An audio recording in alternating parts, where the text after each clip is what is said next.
Pessoal, mais um de letra especial com uma entrevista para você que segue aqui o meu canal no YouTube. Muito obrigado pelo carinho, pela audiência. Continue fazendo esse boca a boca e continue curtindo os vídeos. Curtir é de graça e ajuda muito o canal. Por isso, eu te peço, curta os vídeos e pode até não curtir se não gostar, mas curta também os vídeos, porque isso vai me ajudar bastante, vai ajudar a gente a aumentar esse canal e fazer cada vez mais coisas aqui. Hoje a gente vai mostrar aqui no Dileta Especial a primeira parte da entrevista com o Paulo Vinícius Coelho. O PVC foi o primeiro jornalista ou primeiro entrevistado de fora de Curitiba no nosso podcast. E por isso mereceu 2 programas. A gente vai apresentar hoje a primeira parte dessa entrevista.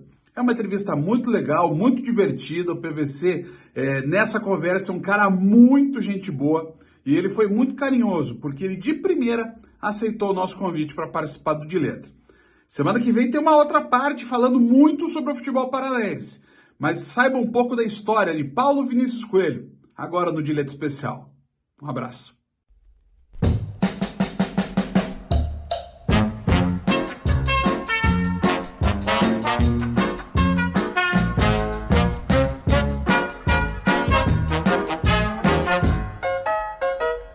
Olá pessoal, começando mais um De Letra, mais um programa hoje especial, esse bate-papo aqui da tribuna, que é um patrocínio de fabricante de carrocerias de ônibus Marco Polo sempre aqui, e Pague Tudo, o aplicativo de pagamentos que você pode confiar, um produto do grupo ABL. E temos hoje Ricardo Brzezinski, Carlos Bório, Gustavo Marques, a presença de Paulo Vinícius Coelho. Palmas para o PVC que ele merece, gente. Muito bem. PVC, eu vou contar uma rápida indiscrição. Ontem de manhã, quando eu falei com o PVC, eu fiquei em dúvida. Nossa, como é que vai ser esse contato? Porque a gente, eu até falei, a gente ainda nos cruzou em programas da TV, mas o PVC de primeira aceitou o convite. Teve um. Teve? Teve uma seleção que você entrou com o Rizek e eu tava na mesa. Olha aí. Acho que teve, Olha a memória que não falha. E pra gente é uma alegria, todos nós aqui nas nossas casas em Curitiba, para falar com você e para falar de você, PVC, de futebol e também da tua relação com o futebol paranaense. Bem-vindo. Para mim é um prazer, Cristian. Muito bom estar com vocês. Adoro Curitiba, faz tempo que eu não vou para aí. E se consigo, quando acabar esse pesadelo, dar uma passada aí pelo Paraná. Quem quer começar? Ricardo, eu vou começar com você. É dele que eu falei para você, PVC.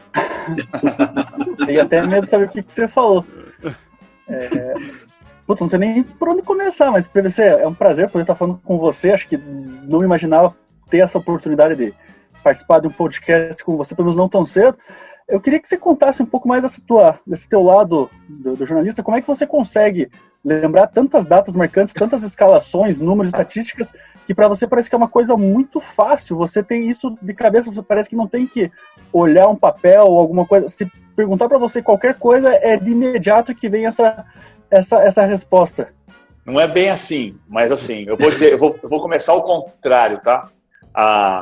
Antes do Mário Sérgio partir, a gente trabalhou junto um pouco. O Mário Sérgio, da saída de um jogo São Paulo e Atlético Nacional no Morumbi, semifinal da Libertadores de 2016, a gente foi jantar no Paris 6, em São Paulo.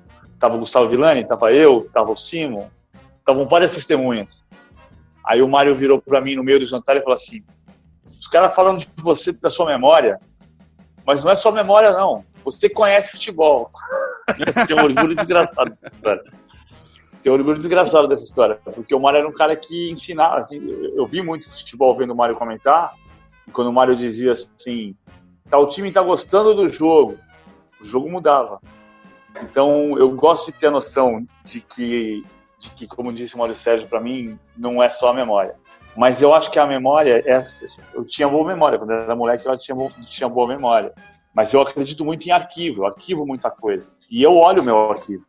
E é claro que quando vai ter um programa, a gente sabe sobre o que a gente vai falar, você vai dar se preparar para falar. Mas, independentemente disso, como eu passo muito tempo vendo muita coisa de futebol, às vezes eu paro e penso, ontem o Pedrinho falou do time de 2007, eu sei o time de 2006, o Santos campeão de memória, mas o de 2007 que mudou um pouco, eu falei, putz, eu sabia esse time, não estou conseguindo lembrar o time inteiro, aí eu fui rever. Por quê?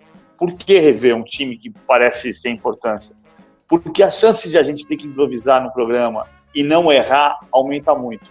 Então, eu gosto de saber que o Corinthians de 2090, quando a gente fala assim, o Corinthians de Gamarra, Rincon, Vampeta, Edilson, Luizão, Marcelinho, tá errado, porque o Gamarra não jogou com o Luizão. O Corinthians de Gamarra, Rincon, Vampeta, Edilson, Marcelinho, é o de 98, e campeão paulista de 99. E o Luizão não estava, era o Fernando Baiano. Então, se eu souber o de 98 e de 99, eu vou saber dizer quando estava o Luizão e quando estava o Gamarra. E isso ajuda a não cometer erro. Isso ajuda duas coisas. Isso ajuda a manter vivo o moleque que me fez me apaixonar por futebol e que fez com que eu quisesse ser jornalista. E ajuda a manter a memória para tentar errar pouco, errar o mínimo possível. Bora! Vamos lá, vamos. Prazer também estar participando aqui com você, PVC. Conta para nós então um pouquinho dessa tua trajetória no jornalismo esportivo, aí, como é que você começou, qual foi teu primeiro trabalho? Eu publiquei minha primeira matéria no dia 15 de setembro de 87, num jornal chamado Diálogo, que era um jornal pequeno, de tiragem pequena, em São Bernardo, circulava pelo centro de São Bernardo. Eu morava em São Bernardo, eu sou paulistano, mas eu morei em São Bernardo 15 anos. E eu trabalhava numa empresa de cobrança, estava no primeiro ano de faculdade, em 87, trabalhava muito na rua, eu levava intimações, e aí eu voltava para o trabalho para devolver o meu resultado do trabalho do dia, e passava sempre na frente na rua Jurubatuba, muitas vezes eu passava ali na frente e tinha uma portinha escrito Jornal Diálogo. Vou subir, não vou subir, eu tinha uma escada, uma portinha e uma escada. Vou subir, não vou subir, vou subir, não vou subir. Um dia eu subi, falei, olha, eu sou estudante de jornalismo, queria fazer um freela. Aí o dono do jornal, chamado Marco Item, me deu 4 pautas. Eu saí para matava o dia de trabalho e fazia a pauta, voltei, entreguei as matérias para ele e ele publicou 2 matérias. Aí me deu mais 4 pautas e publicou mais 2. Aí chegou uma moça chamada Rose, que era ligada ao sindicato, na época não tinha estágio, ela falou que eu não podia fazer estágio, porque não existia estágio, eu era muito garoto, eu tinha 18 anos, aí cortou meu barato. Eu arrumei um outro trabalho num jornal chamado Jornal de São Bernardo. Ainda em 87 publiquei mais 5 matérias, então em setembro e dezembro de 87 eu publiquei 9 matérias. No Réveillon de 87 eu fui com meu pai num restaurante chamado Leão de Ouro, que tinha em São Bernardo, acho que tem até hoje. E na saída tinha um jornal, Gazeta de São Bernardo. Gazeta do ABC e Gazeta de São Bernardo. A empresa da Gazeta de São Bernardo, o jornal era Gazeta do ABC. Também um jornal de circulação só no centro da cidade do ABC. Tinha um anúncio procurando um repórter. Aí eu fui fazer um teste. O teste era fazer o perfil da dona de uma locadora de vídeo que era anunciante do jornal. Eu fiz o teste, ela gostou do meu texto e eu passei a ser o único repórter do jornal durante 1 ano e meio. Cobri eleição para prefeito, por exemplo, a primeira eleição que o PT ganhou em São Bernardo, a primeira eleição que o PT ganhou em São Bernardo, eu cobri, ganhou Maurício Soares. PVC, deixa eu aproveitar e depois eu já passo para o Guga. Você e o Bório temos mais ou menos a mesma geração, eu entrei um pouco depois em faculdade, mas nós três, e acho que até um pouco o Guga, mas nós três somos geração placar. E para mim, o jornalismo, ele surge como paixão com as revistas placar que meu pai trazia quando voltava de viagem. Essa relação é tão íntima que chega ao ponto de você chegar na placar, escrever final de Copa do Mundo, né, junto com o Juca Kfouri. Cara, como é que foi essa sensação de trabalhar na placar? Bom, eu comecei a ler no Jornal da Tarde. É engraçado o período, o tempo marca, né? O Estadão, meu pai era leitor do Estadão nessa época. A Folha de São Paulo não era a Folha que virou depois de 84. Então, em 78, 79, o Estadão não circulava às segundas-feiras, e porque às segundas-feiras circulava o Jornal da Tarde. E E meu pai chegava com o Jornal da Tarde, 7 da noite, 8 da noite, quando chegava do trabalho, trazia o jornal e eu pegava o jornal. E o Jornal da Tarde tinha um caderno de esportes delicioso, tinha a charge do Jeff Maia, tinha ilustração dos gols, tinha notas dos jogadores. Vital Batalha, Benevides, Vital Batalha, Roberto Avalone, Alberto Helena Júnior. Aí eu destruí aquele caderno de esportes na segunda-feira à noite. E em 79 eu voltava da escola, que eram umas 6 quadras da escola até a minha casa. Em 79 eu tinha 10 anos. E eu passava pela banca de jornal e pegava o placar e ficava folheando. Até um dia que o dono da banca virou para mim e falou assim: ô moleque, você não pode ficar lendo a revista aqui não. Aí eu corri em casa, peguei o dinheiro, voltei, comprei a revista e nunca mais parei de comprar. E eu acho que isso, Christian, me ajudou muito, porque quando eu cheguei no placar, eu entrei na placar pelo curso Abril. Uhum. Eu tinha um estágio no Diário do Grande ABC, não renovaram meu estágio, e aí eu pude fazer o curso Abril, que eu queria fazer. O curso Abril, na época, em 91, era um curso para 49 jornalistas recém-formados. Desses 49, saíam 15 para os estágios nas revistas da Abril. Eu fui selecionado para o estágio na revista Ação, o placar tinha acabado, tinha virado mensal na sequência. A Ação durou 36 semanas, meu estágio durou 4 semanas, mas na segunda semana avisaram que a revista ia fechar. Eu acabei ficando 6 semanas. Foi um projeto que deu muito errado, né? Aí eu fiquei... Ao todo, eu fiquei 6 semanas na revista, saí, mas continuei ciscando. Eu voltava para a redação, ligava, aparecia, ia tomar um café, ficava visitando os caras.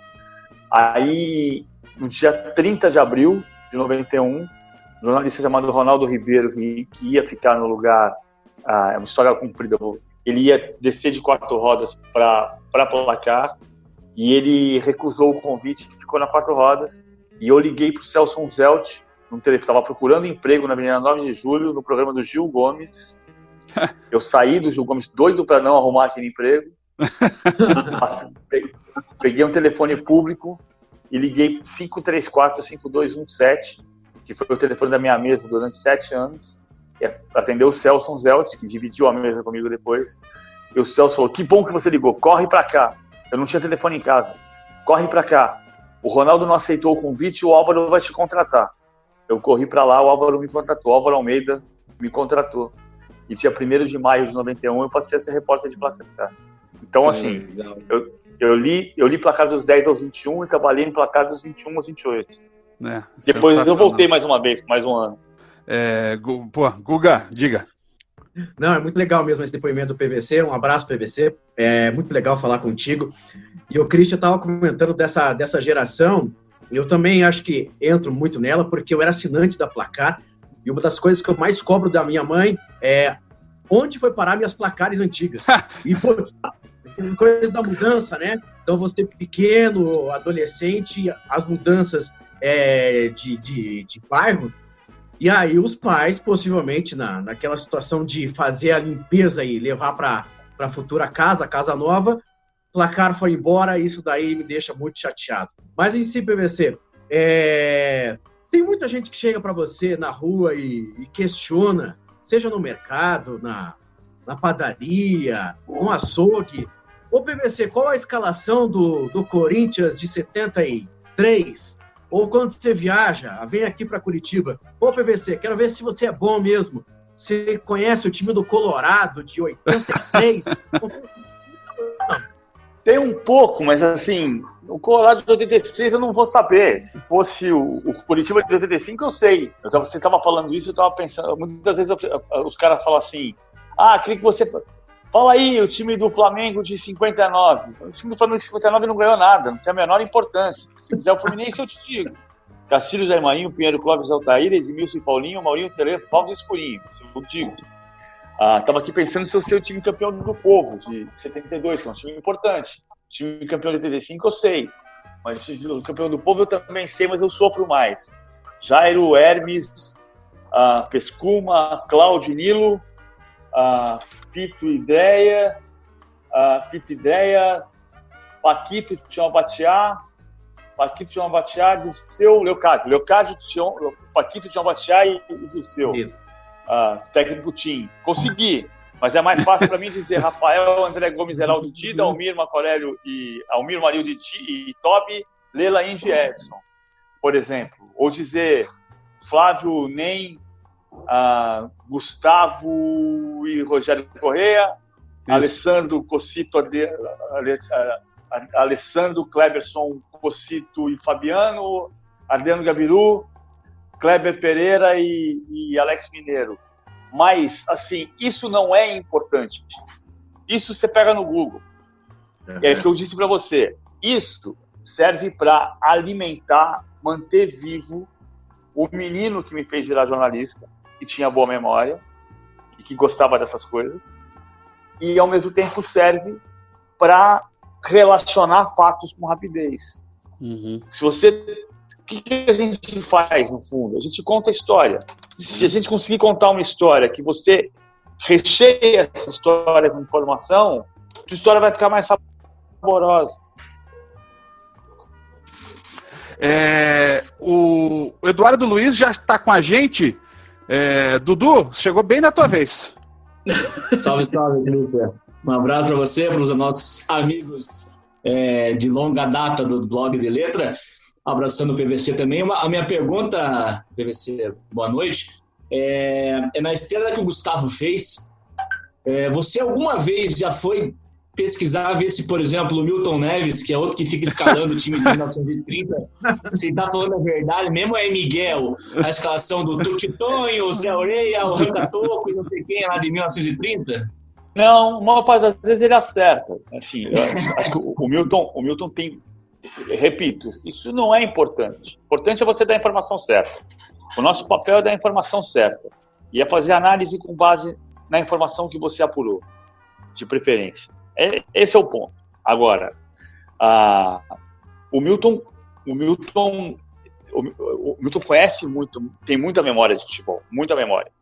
Ele tem muito mais memória até 78, 79. Porque aí a gente cai numa armadilha. Que é a seguinte: quantas vezes você já ouviu dizer assim, antigamente eu sabia o time de goleiro à ponta esquerda porque o time jogava junto 10 anos seguidos. É mentira. Você sabia o time de goleiro à ponta esquerda porque você tinha 10 anos. E quando você tem 10 anos, você tem a memória fresca. Você não precisa lembrar de pagar o aluguel, de pagar a escola do seu filho. Tem memória fresca. Então, tudo que você vê, você guarda, se você tem interesse. Se você tem muito interesse, mais você vai guardar. O menino de 10 anos nunca viu nada igual. O cara de 50 viu um monte de coisa igual. Isso aqui eu já vi. E aí você esquece de você parar e pensar assim, quando organizar o pensamento, se for importante para você. Eu já disse, importante para mim porque eu mantenho um moleque vivo dentro de mim e porque me ajuda a relacionar fatos. Então, quando acaba o título, eu gosto de tentar saber que o Flamengo foi campeão da Libertadores com Diego Alves, Rafinha, Rodrigo Caio, Pablo Mari, Felipe Luiz, William Arão, Gerson, Everton Ribeiro, de Arrascaeta, Bruno Henrique e Gabriel. Porque o moleque de 10 anos vai saber esse time pro resto da vida. E eu vou dizer, antigamente você não sabia o time porque você não sabia esse time porque esse time não jogou junto. Mas esse time jogou junto 7 vezes. E Raul, Leandro, Marinho, Mose de Júnior, Antárdio de Zico, Tita Nunes e Lico jogaram juntos 4 vezes. Os 11 juntos jogaram só 4 vezes. Com Figueiredo, com Meia-Dia, jogaram muitas outras. 4, 5 anos. Então, 3 anos, mais ou menos. Mas os 11 juntos, que a gente diz que é o time clássico, só jogaram 4 vezes juntos. Essa conexão, né, muito legal, muito legal. De memória com a atualidade, ela faz hoje, né, PVC, muita diferença, porque a quantidade de informação que a gente tem, e se a gente não souber administrar isso, mas ao mesmo tempo correlacionar com o que tem já no histórico, você pode dar um caminho super errado para o teu pensamento. Então, é decisivo, né, você saber ordenar essa quantidade gigantesca de informação. E saber hierarquizar. Né? Não é importante, assim, até eu me peguei nesse início de Sport TV, repetindo alguns times. Eu não sou de falar muito time no ar, assim, falar. Eu não sei quando tem, mas eu me peguei, às vezes, um pouco. Eu tô chegando numa casa nova, pode ter gente que não esteja acostumada a me ver, então, quando pipocou, eu começo a falar fulano, ciclano, voltando da coceira, eu acabei falando 3, 4 times, mas não é para ficar falando o tempo inteiro, não é esse o ponto. O ponto é conseguir hierarquizar a informação, é definir o que é relevante, ter a noção, fazer a análise certa, ter a apuração certa, né? Eu gosto, graças a Deus, eu gosto do que eu faço, então eu passo muito tempo trabalhando por causa disso. Meninos, quem quer perguntar? Eu queria perguntar um outro aspecto do PVC, que além dessa memória, ele tem muito aquela parte do estudo tático, né? De ver como é que um time tem se portado, como é que o time joga. E isso tem um livro sobre isso, né? Tá muito mais normal, tem muitos outros comentaristas fazendo isso, mas eu me recordo de uma vez da Copa 2006 que você estava fazendo uma análise, eu não lembro qual jogo, qual era a seleção, mas você tinha feito uma análise que você tinha mandado a análise para o Brasil e lá na Alemanha você estava falando sem ver o que estavam passando. Mas então mostrava que você estava sabendo, que você não estava vendo aquela flechinha que tinham desenhado para dizer, o jogador saiu por aqui, caiu por aqui, a bola vai para não sei aonde. Você tinha relatado para eles a imagem e você estava passando no ao vivo sem estar vendo a imagem. Então eu queria saber como é que você estuda a parte tática, o que você presta mais atenção no jogo, enfim, como é que você faz toda essa construção para depois do jogo você fazer uma análise mais completa. Eu estava em Vegas ainda, né, na Suíça, e era um programa que a gente fez, acho que o Tostão estava nesse programa, o Tostão não estava nesse, não estava no outro, e eu separei, eu decupei a imagem, fiz a análise tática, a gente não tinha o equipamento para fazer análise tática na ESPN, então eu fazia o quê? Eu parava a imagem e mostrava o que estava na tela com a imagem frisada e seguia. E para fazer aquilo, não vamos fazer? Vamos tentar fazer. Aí eu, com o Wagner Patti, que era o editor, a gente decupou, mandei para ele decupado e disse para ele, assim, para aqui, para aqui, para aqui. Aí a gente cronometrou e ele me disse, vai congelar no segundo tal e volta 3 segundos depois.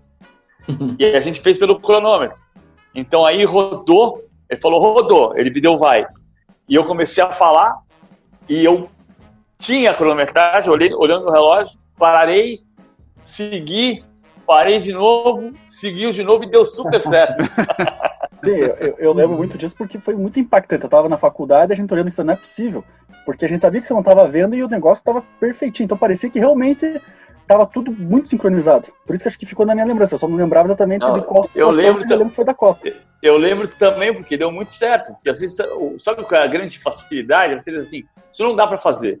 Tem um monte de gente que é do time isso não dá para fazer.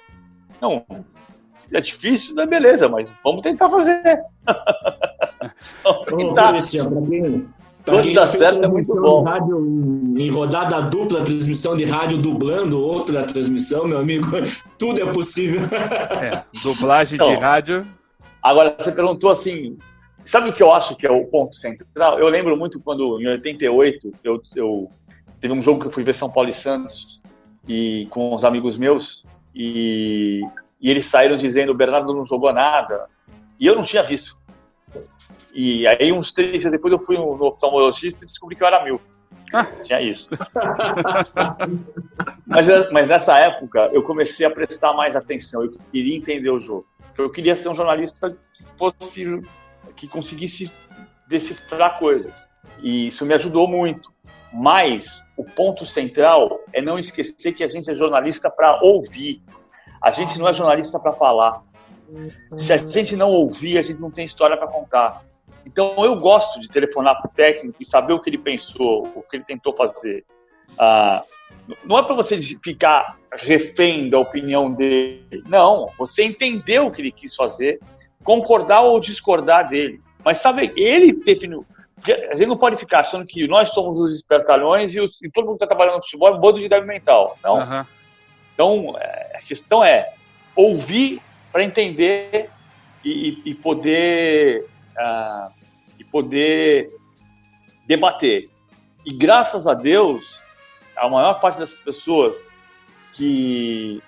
com as quais eu converso, e algumas com as quais eu não converso, tem em mim uma pessoa que eles gostam de ouvir.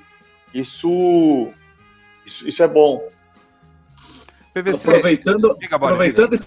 Aproveitando esse gancho aí, PVC, você já teve muito bate-boca com jogador, treinador, dirigente que não gostou do que você analisou, do que você escreveu? Não teve. Tem 3 histórias dessas, né? Tem a mais famosa, que é do Felipe Melo, que ali eu acho que é um equívoco. Aquela história foi um equívoco inteiro. E eu acho que essa história é um meio símbolo do momento que a gente tem de espetacularização da notícia, porque eu sou elogiado pelo meu erro e sou criticado pelo meu acerto. Eu acho que a pergunta que eu fiz era pertinente. Felipe, é consenso que você não fez uma temporada boa. A Juventus terminou em 7º lugar do campeonato. É consenso que você não fez uma temporada boa como no ano passado. Não, eu não concordo. Aí você foi fazer essa pergunta bem na hora da convocação? Claro! A pergunta era, o que você diria para quem acha que você não devia ser convocado sobre a Copa do Mundo que você pretende fazer? A pergunta era pertinente. As pessoas me criticam por essa pergunta. A pergunta era pertinente, era da hora. O que não é pertinente é ele perguntar, você vê o italiano? Veja, a gente transmite aqui. Não, você não tem estatísticas? Temos estatísticas. Não, você é jornalista? Aí eu perguntei, você é jogador? Que talvez ele tenha perguntado se eu sou jornalista por não me conhecer. E eu perguntei, você é jogador? E aí eu devolvi a suposta agressão. E aí eu sou elogiado por isso. Não, isso é um erro. Eu não tenho o direito de fazer isso. Tem um episódio do Mário Sérgio, em 2009. Eu acho que ele tinha ficado bravo comigo um pouco, muito respeito pelo Mário Sérgio. Um beijo pra você. Mas assim, ele tinha ficado bravo comigo, talvez por um bola da vez que eu fiz com ele, que eu fiz perguntas incisivas sobre o episódio do doping, por exemplo. Talvez ele tenha ficado meio puto, mas a gente se relacionava. Eu lembro de depois disso ter feito ligação para ele, eu estava no Paraguai, liguei para ele, conversei com ele longamente sobre futebol. E aí em 2009 teve um programa bate-bola que a gente colocava alguém por telefone. O programa ia começar às 15:45, era meio-dia 25, e o Baruel, que era editor do programa, falou assim, não tem ninguém para colocar por telefone hoje, vamos tentar? Quem? Vamos tentar o Mário Sérgio. Tá, eu liguei pro Mário, aí para puxar, para não ficar só, tava com pressa, mas assim, não sei só, ô Mário, senta com a gente? Para não ser só isso, eu falei assim, pô, que legal o jogo ontem que você fez isso. Ele falou, não foi isso que eu fiz. Mas eu não escrevi sobre isso, eu não falei no ar sobre isso. Eu falei para ele disse que não tinha sido aquilo, para mim morreu. Subimos, fizemos uma entrevista, morreu. Aí, 3 semanas depois, um mês depois, ele falou no Arena Sport TV, que tem jornalista que não sei o que lá, que não vê o jogo e depois vem falar disso. Eu não tinha falado sobre o jogo que eu não vi. De fato, eu não tinha visto bem o Grenal. Mas eu não falei no ar sobre isso, eu falei com ele. Mas isso se resolveu depois, tanto que a gente terminou a relação muito bem, comentando o jogo junto, um orgulho. E tem a história que eu gosto, que é em 2007, eu acho que eu fui o primeiro jornalista de dizer que o Vanderlei Luxemburgo era o ex-melhor técnico do Brasil. E o Vanderlei convocou uma reunião, uma coletiva, para dizer que ele tinha sido chamado de ex-técnico. Não foi ex-técnico. Eu escrevi que ele era o ex-melhor técnico do Brasil. E aí ele ficou enfurecido comigo, sem falar comigo um tempo grande. Em 2008, eu sou da Paz, eu marquei uma reunião na sala dele no Palmeiras. Quando eu escrevi, ele estava no Santos. Eu fui na sala dele, aí o Denilson passou por mim reclamando de alguma coisa que eu tinha falado. Já entrei na sala do Vanderlei com um bate-boca. O Vanderlei tentou entender o que estava acontecendo, a conversa já começou aqui em cima. Aquele dia eu saí da sala dele e parecia que eu tinha perdido a virgindade, cara. Sim, porque ele falava assim, mas se não sou eu o melhor técnico do Brasil, então quem é? O Muricy, que é bicampeão brasileiro. Ele quase subiu na mesa. Mas essa, eu acho que isso não era um bate-boca, isso era eu fiz uma coluna com base no que eu tinha visto, a minha opinião era aquela. E ele ficou louco. Direito, tudo bem, o direito dele. E a gente saiu daquela reunião em paz. Vanderlei, o meu trabalho é criticar você. Se você discorda, nenhum problema. E se você quiser me ligar, escreveu merda, não tem problema. O cara pode falar que eu fiz a análise errada, nenhum problema. Eu não gosto quando o cara fala que, sem dar, com o Paulo César Caju, durante um período, quando era colunista do Jornal da Tarde, passou 3, 4, 5 semanas falando mal dos comentaristas da ESPN, Calçade, eu, Bertozzi, e sem dizer por quê. Sem dizer por quê. Aí não faz sentido. Quer dizer, o PVC falou tal coisa, isso é uma groselha. Beleza. Agora, você falar tal que não sabe chutar uma bola, é outro problema. Aí é uma outra coisa. Né? Aí nós vamos discutir o conteúdo da história. Eu me dou bem com o Vanderlei hoje, tranquilamente. Aquele episódio eu acho que foi bom porque eu fiz uma crítica que ele e de lá para cá ele não ganhou mais título nacional. Então eu torço muito para que o Vanderlei volte a ganhar títulos do tamanho que ele possui, que é um dos maiores da história do futebol brasileiro como técnico. PVC, a gente está num momento em que a crítica é baseada, a crítica embasada é tomada pelo criticado, ou principalmente pelo torcedor do criticado, como ofensa, e gera aí essa onda de ataques, principalmente nas gloriosas redes sociais. Isso tira um pouco do gosto de trabalhar, tira um pouco da alegria do dia a dia, essa forma agressiva que as pessoas estão tomando, e isso está meio que passando para a rua, a gente está vendo o que está acontecendo, inclusive, na questão política. Te tirou um pouco do tesão, ou você consegue superar? Não, a minha relação com o trabalho é diferente da minha relação com o idiota. Uhum. Dá para separar essas duas coisas. Com todo respeito ao idiota. O que eu lamento a gente aprendeu em escola de jornalismo, né? Toda mensagem tem o emissor e o receptor. Se a mensagem não chegou correta, ela pode ter tido um erro do emissor, que nesse caso sou eu. Mas o que eu percebo é que muitas vezes tem uma má vontade do receptor, especialmente no Twitter. Eu vou dar um exemplo. Eu achei absolutamente surpreendente a pesquisa do Ibope Repucon, que diz que o Botafogo tem 55% da sua torcida que é só dele e 45% que torcem por outro clube e pelo Botafogo em segundo lugar. Com essa porcentagem dos simpatizantes, o Botafogo tem a 11ª torcida do Brasil. Sem essa porcentagem, ele é a 14ª torcida do Brasil, segundo o Ibope Repucon, atrás de Bahia e Sport.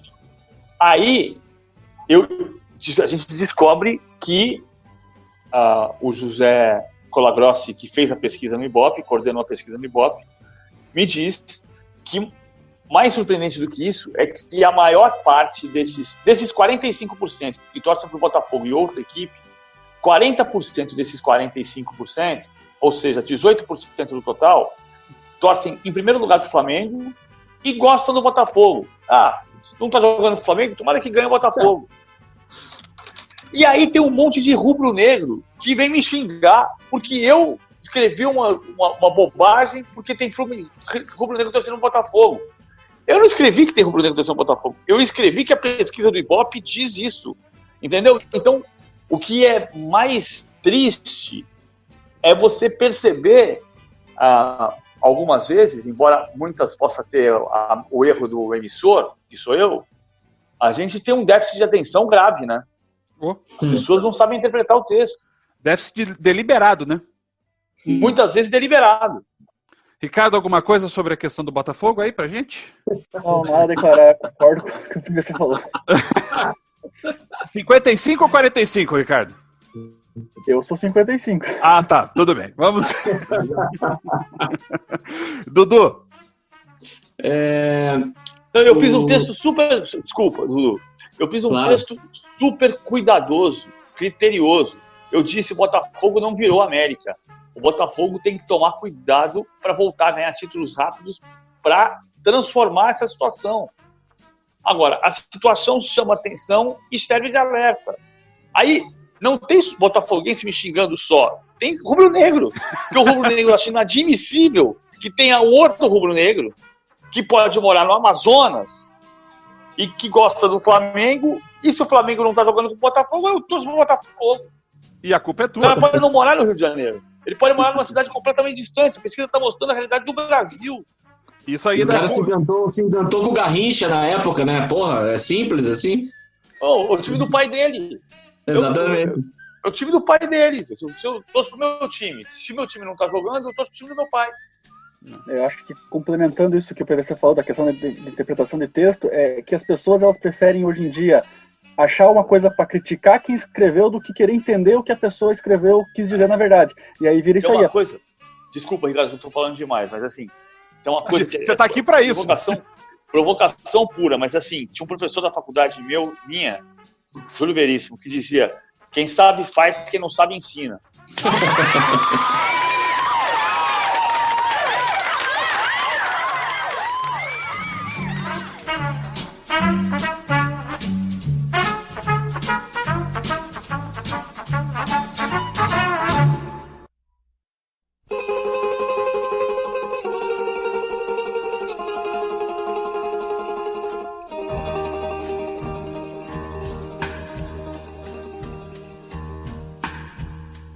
Povo, nós somos bons pra cacete, hein? Conseguimos trazer o PVC pra falar com a gente, hein?